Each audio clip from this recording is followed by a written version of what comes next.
Welcome to The Retirement Trainer. We have the privilege of sitting down with Dr. Arthur Laffer. From advising Secretaries of the Treasury and serving as the first Chief Economist at the Office of Management and Budget, to his pivotal role on President Reagan's Economic Policy Advisory Board, he has been recognized by Time Magazine and the Los Angeles Times, and his seminal work on the Laffer Curve has reshaped fiscal policy worldwide. With accolades ranging from the Adam Smith Award to being named Father of the Year, Dr. Laffer continues to shape economic discourse through his books and as founder and chairman of Laffer Associates. Join us as we dive deep into his insights and experiences in our interview today with Ed Siddell. Today we have a very special guest. We have Dr. Arthur Laffer, who is probably best known and came to prominence during the Reagan administration as part of his economic council and supply side economics. Also very well known in what I learned in college, the Laffer Curve in economics class, and his accolades go on and on and on. But his book, Taxes Have Consequences, honestly, so this is not a light read, but it's a very easy read. I think that everyone should read this, just the way that you put the historical facts in order. And honestly, the questions that I have, the conversation, I'd really like to kind of go along that path, if that's all right with you. I'd love it. And like we were talking about before we started recording, our listeners, they're experts in their respective field, but they're not economists. So I just kind of like to build a little bit of foundation on Keynesianism versus supply side, the difference in the good, the bad, and the ugly, if that's all right. I would love it, love it, love it. Just to make sure you have it there, I have two co-authors with that book called Dr. Brian Dimitrovic, who's a very famous, well-known historian, and Dr. Jean Sinkfield, and she's just a phenomenal data person. She's amazing. So those are my two co-authors, and I want to never omit their names from the thing. This is something I've been working on for 40 years and brought them in, and by God, they made this book much better because of them. So let me just give you my background for a second, if I can, Ed, and undergraduate, Yale University. I then went to Stanford Business School. I graduated from the business school. I then transferred departments. I got my PhD in economics. I then got the most coveted job offer from the University of Chicago for economics. That's the place to be. I was at Brookings Institution. I then, after Chicago, went and became the Charles B. Thornton Professor at USC. I was George Shultz's right-hand person from 1970 to 1972 in the Nixon White House. I was the chief economist there, at least with George Shultz at that time, so at the tender age of 30 years old. So how's that?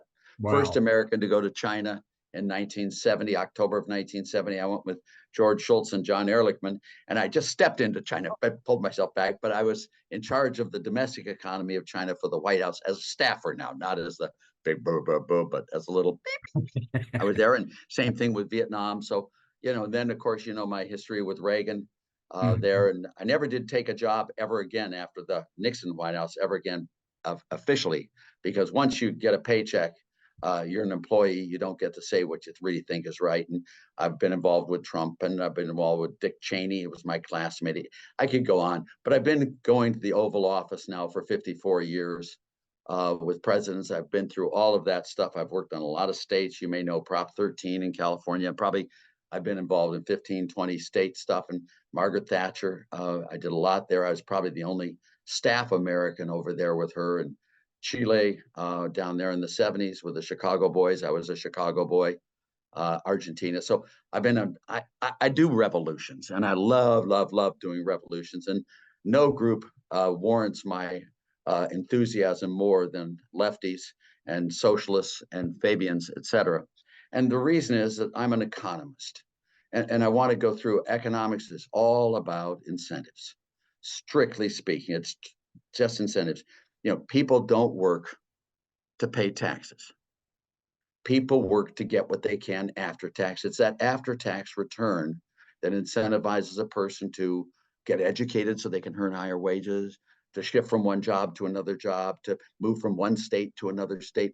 All of these things are based on incentives. That's the key one there. Now, to a Keynesian, people work because there are jobs. But to a supply side economist, people work because they get paid after tax.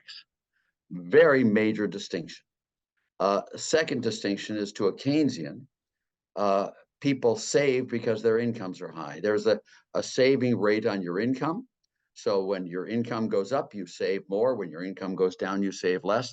This is critical to the Keynesian model. It is. To supply-siders, that's not the case. People save to make an after-tax return on their savings, not because their incomes are high. And people won't save when they're guaranteed losses on their savings. So you see the two differences, and it's really all incentive-based differences. And the last one that I'm going to highlight with you here, to a Keynesian, if you raise tax rates by 10%, you're going to collect 10% more revenues. And that's what it is. The world is static with regard to income. And the only decision a government makes is how much of total income do they take. And if they take 10%, that's one thing. If they take 20%, it's twice as much as 10%. To us, that's not the way it works. People don't supply a fixed amount of income. What they do is they respond to tax rates, and tax rates change the after-tax relationship between income and leisure because of taxes. And when you raise tax rates, people will work less than they otherwise would have worked. When you lower tax rates, they'll work more than they otherwise would have worked. The incentives are greater. And when you look at that in terms of tax revenues, you can see that it's a very different picture than a Keynesian, because at 100% taxes, and I'm going to the extreme here to make a point. Right, absolutely. A pedagogic device I'm doing with you here. At 100% taxes, where no matter how much you worked, no matter how much you made, you got to keep nothing. People would find no incentive to work, and they wouldn't work, and there'd be no revenues. You with me? Yeah. If you don't believe that, let's make it 120%. So every time. Wasn't Ronald Reagan's famous thing? If the IRS had their way, there'd be two lines. How much do you make? And the second line is send it in, right? And that was Teddy Kennedy's flat tax in the day. That's right. But if you pay 120% tax, so every time you go to the office, instead of getting a check, you get a bill. How much? That's to make it extreme. So at 100% tax rates, there'll be zero revenues because no one will work. And at 0% taxes, obviously, people work like mad and earn a lot, but there'll be no taxes because the government doesn't tax. So now what you see happening is from 0% tax rates, if you raise those tax rates ever so slightly up, you can see how revenues will go up. Even though some people may stop working, there'll be enough people working that you will collect. And you can see how you're rising. The higher you raise those tax rates, the more disincentives there are. So the increase in tax revenues declines. All right. And the same thing with when you drop tax rates from 100% to 99 to 98 to 97, sooner or later, some dummy will go to work, earn some income, and they'll tax, and revenues will increase going down. And those 2 points will meet in a curve. Again, remember, this is just a pedagogic device. This is not meant to be a description, an empirical description of the world. There are two effects taxes have on revenues. One is the tax rate effect, which is if you raise tax rates, you'll collect more revenue per dollar of tax base. That's the one effect. Then you have the other effect, which is on the tax base itself. If you raise tax rates, you reduce people's incentives to produce, and it'll shrink the tax base. These two effects always work in the opposite direction. All right. When you raise rates, you lower the base. When you lower rates, you increase the base. And that's where you get the Laffer curve. And that becomes pretty obvious. Now, there are all sorts of complications to the curve, just to make sure you don't think it was something I did on a Saturday night after a bottle of wine. How long, what you tax, the lower the tax base, the more likely it is that tax is in the prohibitive range. The longer you're willing to wait, the more likely it is in the prohibitive range. The smaller the company, all sorts of things in there that affect this. But intuitively, there are two tax rates for every revenue, a high one and a low one. That's all you need to keep in mind there. You follow me in that? Absolutely. And you ask me why I think Keynesianism doesn't work, is because Keynesianism is not based on personal incentives.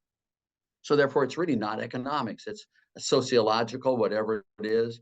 When your income goes up, your savings goes up. And if your savings goes up, the return on capital goes down, and you get maybe a recession or whatever it is. And then you get investments in animal spirits and all that. No.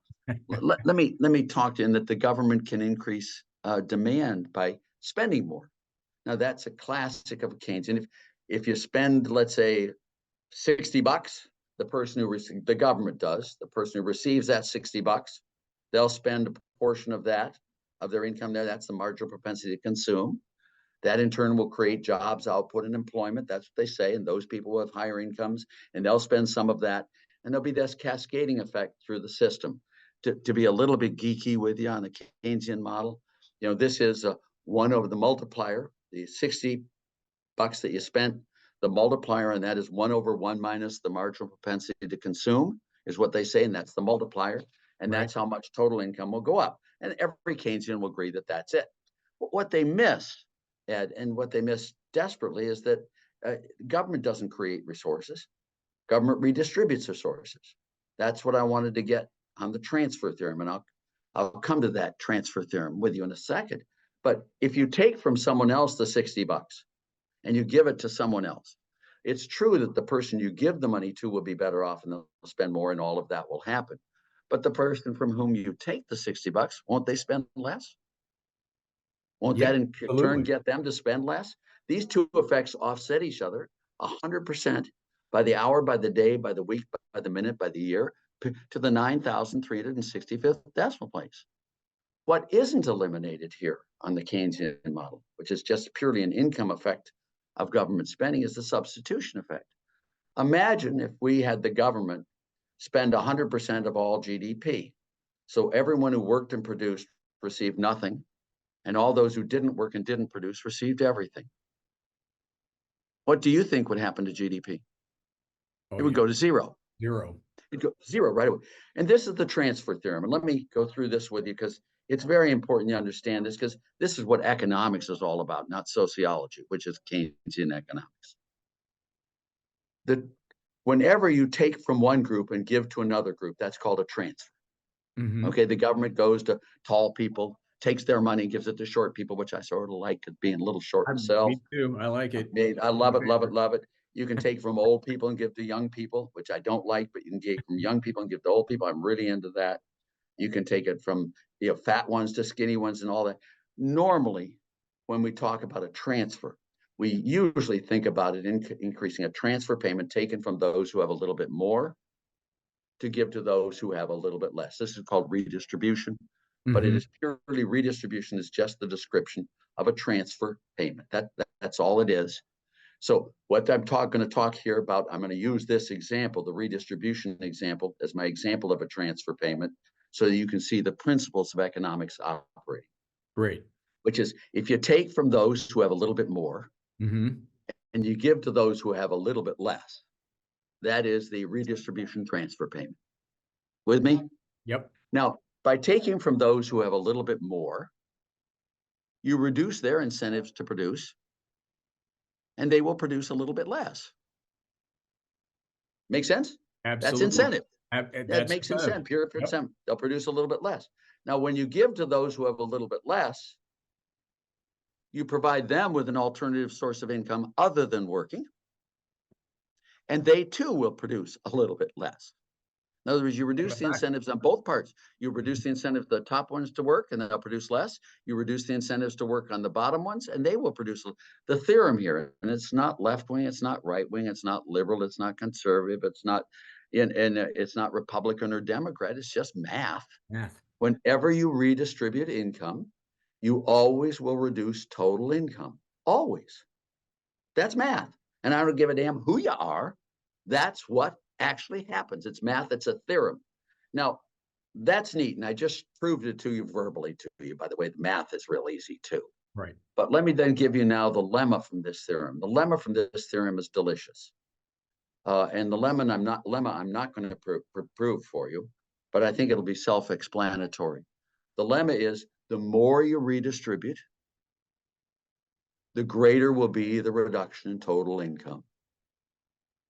That should be pretty obvious. All right, I'm not going to prove that one. But now the limit function of this theorem has this piquant flavor that is so wonderful. And I wish you had one of your clients, one of your viewers, one of your hits where Nancy Pelosi or Bernie Sanders or Elizabeth Warren or maybe AOC or some of the others, or any Republican, by the way. They're all equally as ignorant on this stuff as anyone, but those people are ignorant publicly, which makes it much better. If you were able to redistribute all income, now this is the limit function. if you were able to redistribute all income such that everyone came out exactly the same after the fact, there will be no income whatsoever. Let me describe this to you mathematically again. In order to get everyone to come out exactly the same, what you have to do is you have to tax everyone who earns above the average income 100% of the excess. And what you have to do is subsidize everyone below the average income up to the average income. That is the only way you can assure that everyone will have exactly the same after the redistribution policies. You with me? Absolutely. Yes, Now, sir. if you actually did that, Ed, if you actually taxed everyone above the average income 100% of the excess, and if you actually subsidize everyone below the average income up to the average income, I will stipulate today, counselor, we'll all come out equal at zero. There will be no income whatsoever. Now, that's the math, that's the theorem, and it's true no matter who you are in any planet, any city, any country, any economic system on earth. This will be the response, period. It's human incentives. Now, I try to explain this to my students, and they have a hard time understanding this because they've never worked. So they, oh, what's this tax? Who's FICA? I don't know who this FICA guy is, So I tried to make the example in terms of my students. So what I did with my students is I tried to explain it to them this way. I said, if I ran this class the way your government runs your country, what I would do is I'd flunk all the A students out and give all the F students scholarships. I'd redistribute all the, you with me? Yep, absolutely. Now, if you think about it for a second, and don't giggle at this, but if you think about it for a second, my A students happen to be a little bit smarter and a little bit more adept at economics right. than my F students. So once I change the rules, all right, my A students are able to get lower grades than my F students because they never randomly make the mistake of guessing a correct answer. And my F students sometimes guess a correct answer. What happens is my A students still get all the scholarships because they can get the lowest grades because they never make a mistake.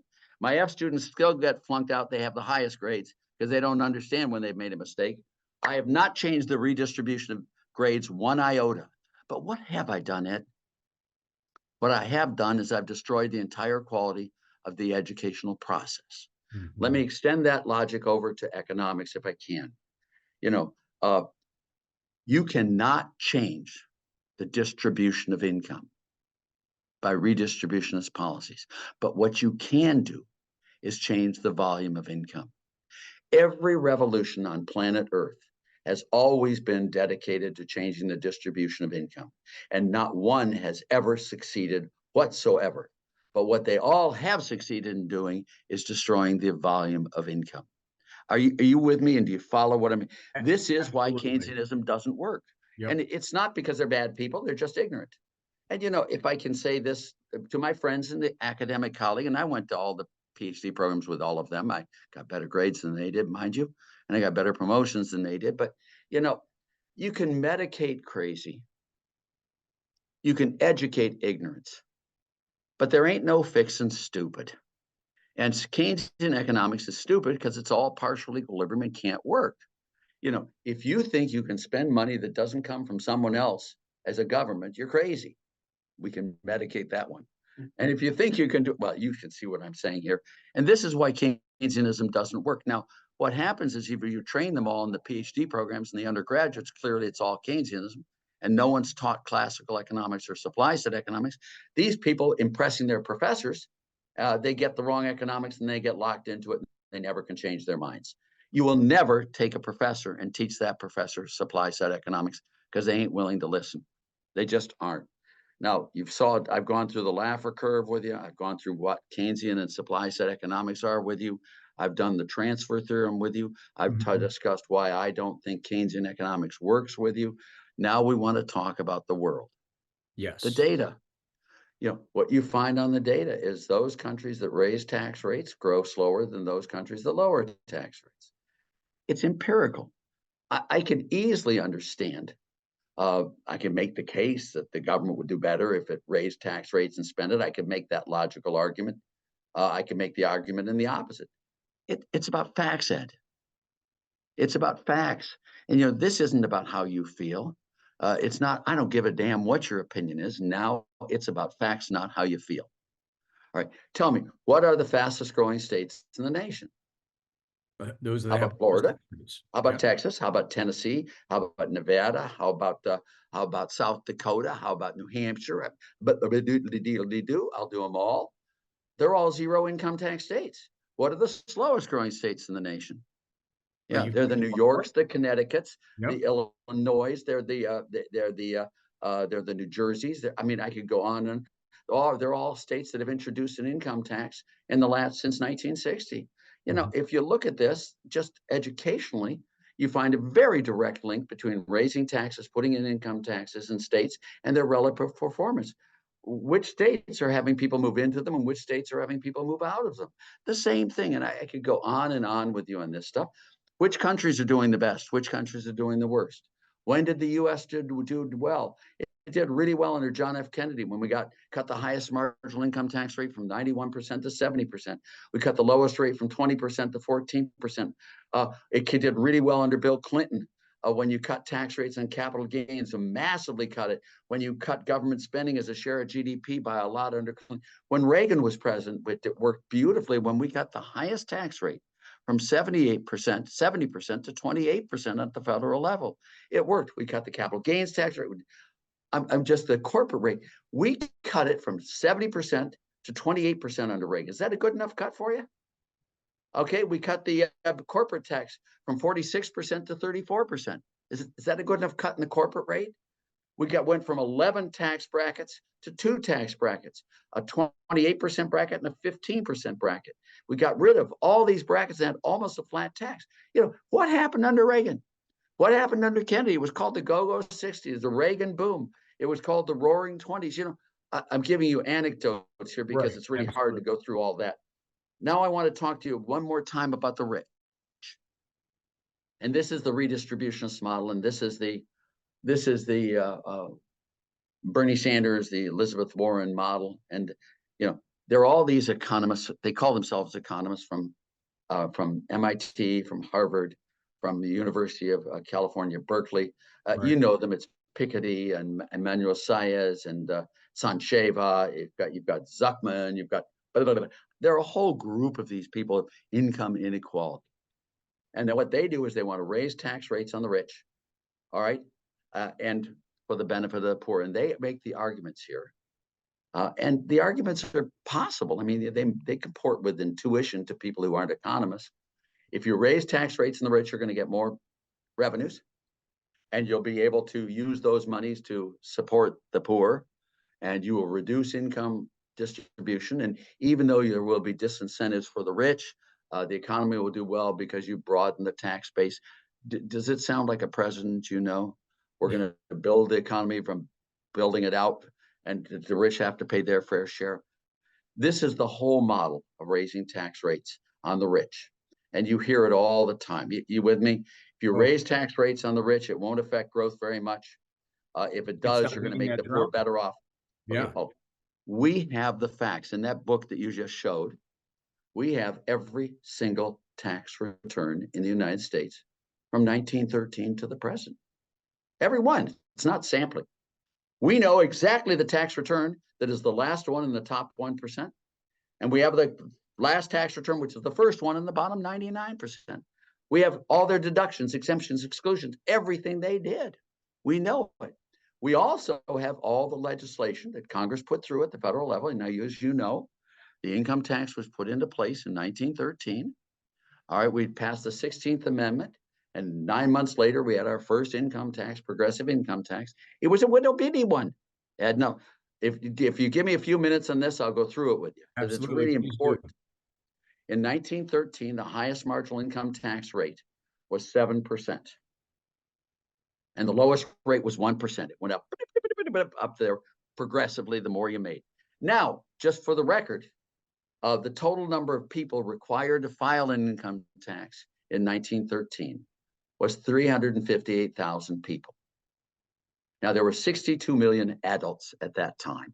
A large portion of them, let's say 60, 70%, worked and had income. So It was a very, very, very teeny tiny group who were required to even file an income tax, less than 0.5% of the population. All right. And in addition to that, the tax rates went up to 7% in that little teeny tiny group. In 1913, they only included income for the last 2 months of the year after the bill was passed. So it was even littler than that. Okay, so a little tiny thing. 1913, 14, and 15 were all the exact same years, no change in the tax codes. Only now in 14 and 15, they had a full year's income there, but it was still a little tiny bit. Then all of a sudden, bang, government found out this was a good source of income. They liked it. 16, 17, and 18. The income tax rate rose from 7%. In 1918, they'd raised it to 77%. No, let me get you that on that. It went from 7% to 77%. All right. And the number of people required to file taxes went from 358,000 to 6.5 million.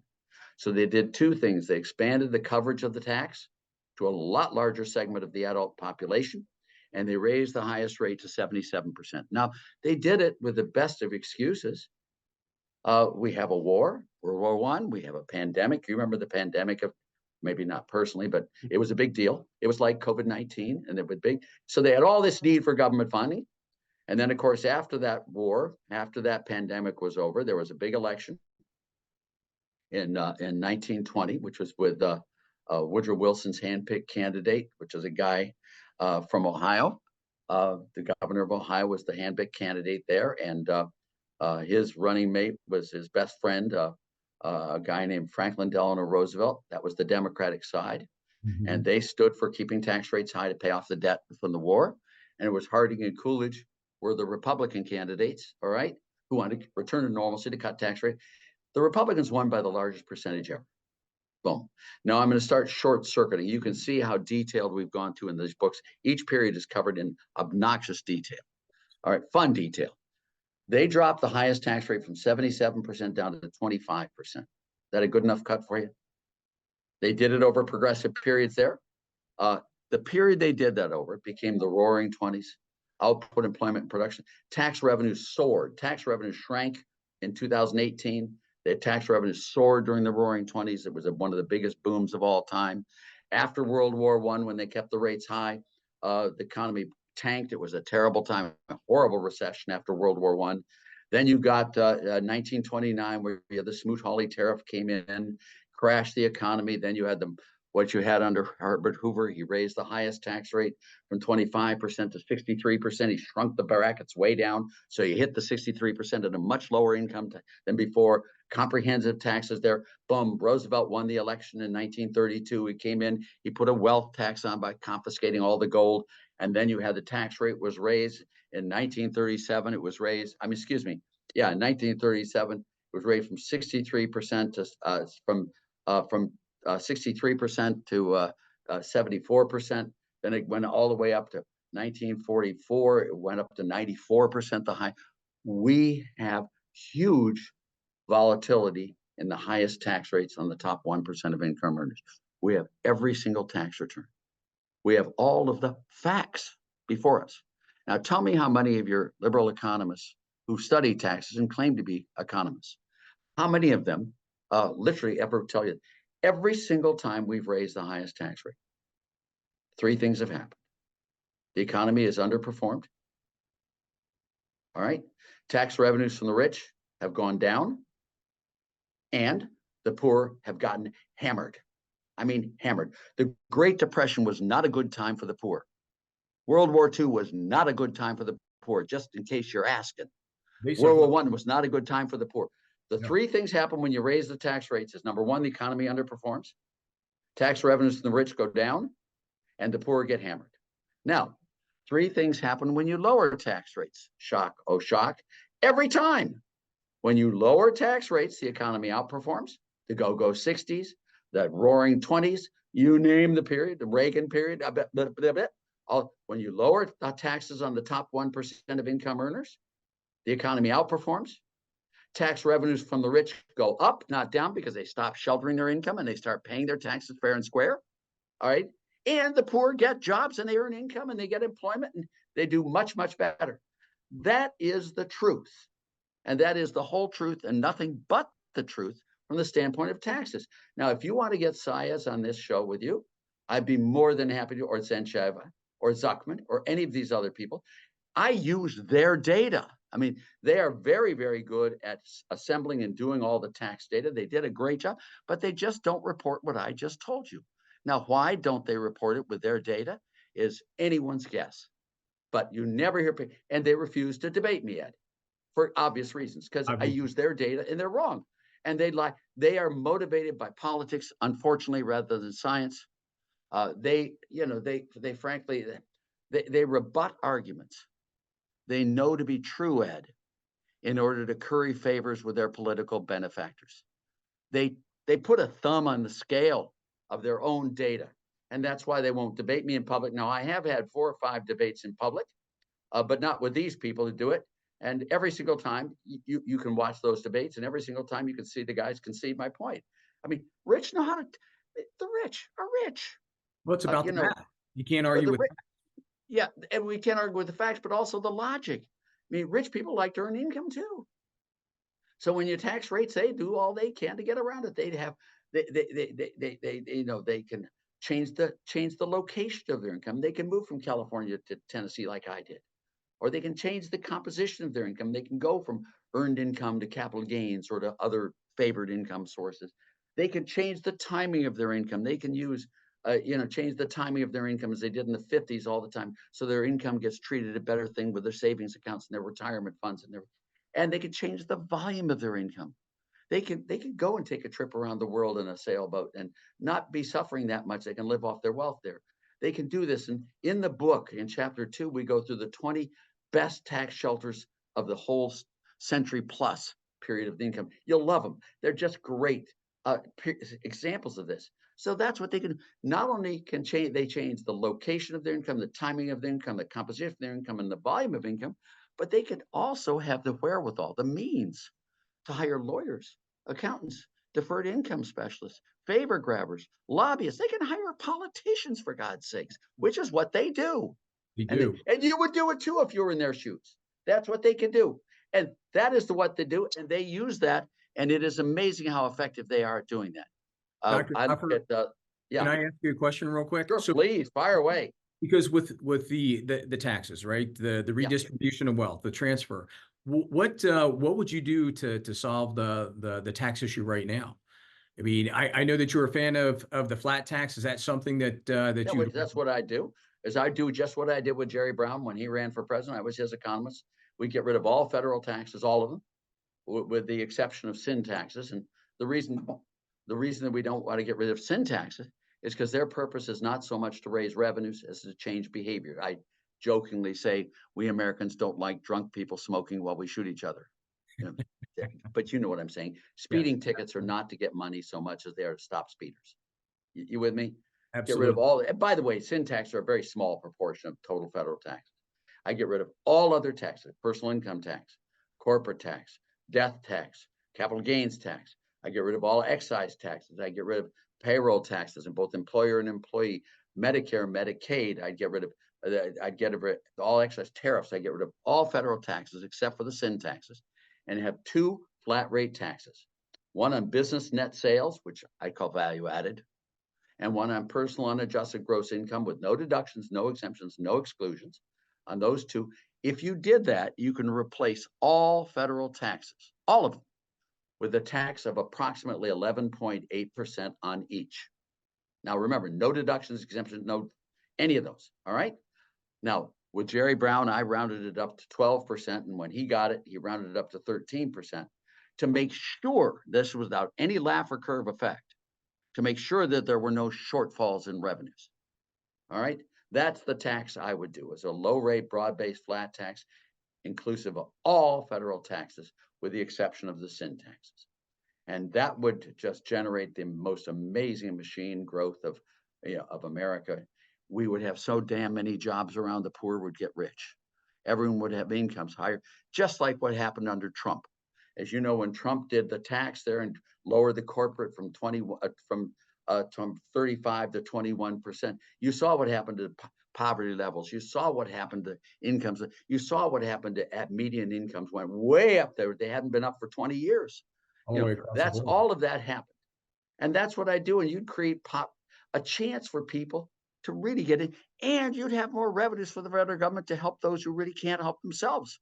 So I ask you the question, where is the bleeding heart liberal like me, who really wants to help poor people, who wants to really help people who don't have a chance in this world? Where are they now? A low rate broad-based flat tax would give you the revenues to be able to make sure that no one fell through the trap and became destitute, walking on the streets, not making it. Where's your heart? To be truly compassionate, Ed, you have to be clear-eyed. You have to look at facts, not pretend that facts exist that don't exist. And if you pretend that, you're going to deceive the people and cause the very destruction of prosperity that you're trying to avoid. And that's what these guys are doing. And it's a tragedy in the making. It's been what they've been doing forever. I am really a true liberal in the sense I really want to create economic growth, and I want to really create prosperity for the poor, the minority. That's why I wrote enterprise zones. The inner cities need to have tax cuts. Do you know how expensive it is being an inner city person on welfare, all of a sudden getting a job, how much income you lose because you lose your welfare? I wrote that for Reagan, and we tried to push through enterprise zones at that time. That was my baby as well as the tax cuts. This is what we should do. Okay, I've lectured you long enough. You know what? Actually, I know you have a hard stop. I wish we had more time. Do you have time for one more question? Sure, one more. Let's go. All right. So the debt, the national debt, all the unfunded liabilities with the taxes. That David Walker said, I think at one point, all this debt is nothing more than deferred taxes, right? Because we've got. What he said, yes. Right. It's not true. That's not true. It's not true. Okay, so why is it not true, and how do we resolve it? Well, because with Reagan, this is the white paper by Alan Greenspan. But what we did is we raised the age of retirement from 65 to 67. We made half of the benefits taxable, and we changed a lot of the system there, and that reduced the unfunded liabilities that day. They were gone. We can do that with good legislation. You give me a magnifying glass, a big magnifying glass, you give me a sharp pencil, you let me go into these social programs with their unfunded liabilities, and I can change them and make them fully funded and correctly done right away. That's number one. Number two, let's talk about the debt that's paper debt, the actual deficit, the national debt. When you look at debt, I want to ask you a question. How much would you borrow if I would lend to you at 1% and let you invest guaranteed returns at 10%? How much should you borrow? Everything I can. Thank you. Reverse those two numbers. I'm going to let you borrow all you want at 10% unless you invest all you want at 1%. How much should you borrow? 0. Yes.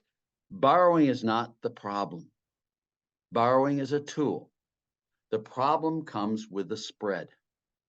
Now, when we came in 1981 under the real president, Ronald Reagan, we had a government that had been run into the ground by the 4 previous left-wing socialists who'd run it back with taxes and all the social spending and all that nonsense there. We found the country in a big heap, a pile. We dug into that pile. We found this little brass sign, we polished it up on our jacket and put it up there. It said Enterprise America USA. And we had this country that we borrowed lots and lots of money, and we used it to cut tax rates to invest in the structure of the U.S. And we borrowed, and hopefully we thought we borrowed cheap and lent with high returns, and then we built up America. And then we sat back and prayed that we were correct on our analysis. And lo and behold, we got the boom of the century. The growth rate from when the tax cut finally took effect on January 1st, 1983, till June 30th, 1984. That's a 6-quarter period. That's a year and a half. All right. That 18-month period, U.S. real GDP grew by 12%. 12% in 18 months. That's at an annualized rate of 8%. Thank you for listening to The Retirement Trainer with your host, Ed Siddell. For our latest retirement news and financial tips, please visit egsifinancial.com or follow us on Facebook, Twitter, and YouTube. Thank you for listening to our podcast. We look forward to having you back for our next episode, where we will continue to explore the world of retirement. Until then, please remember to click, like, and subscribe. See you next episode.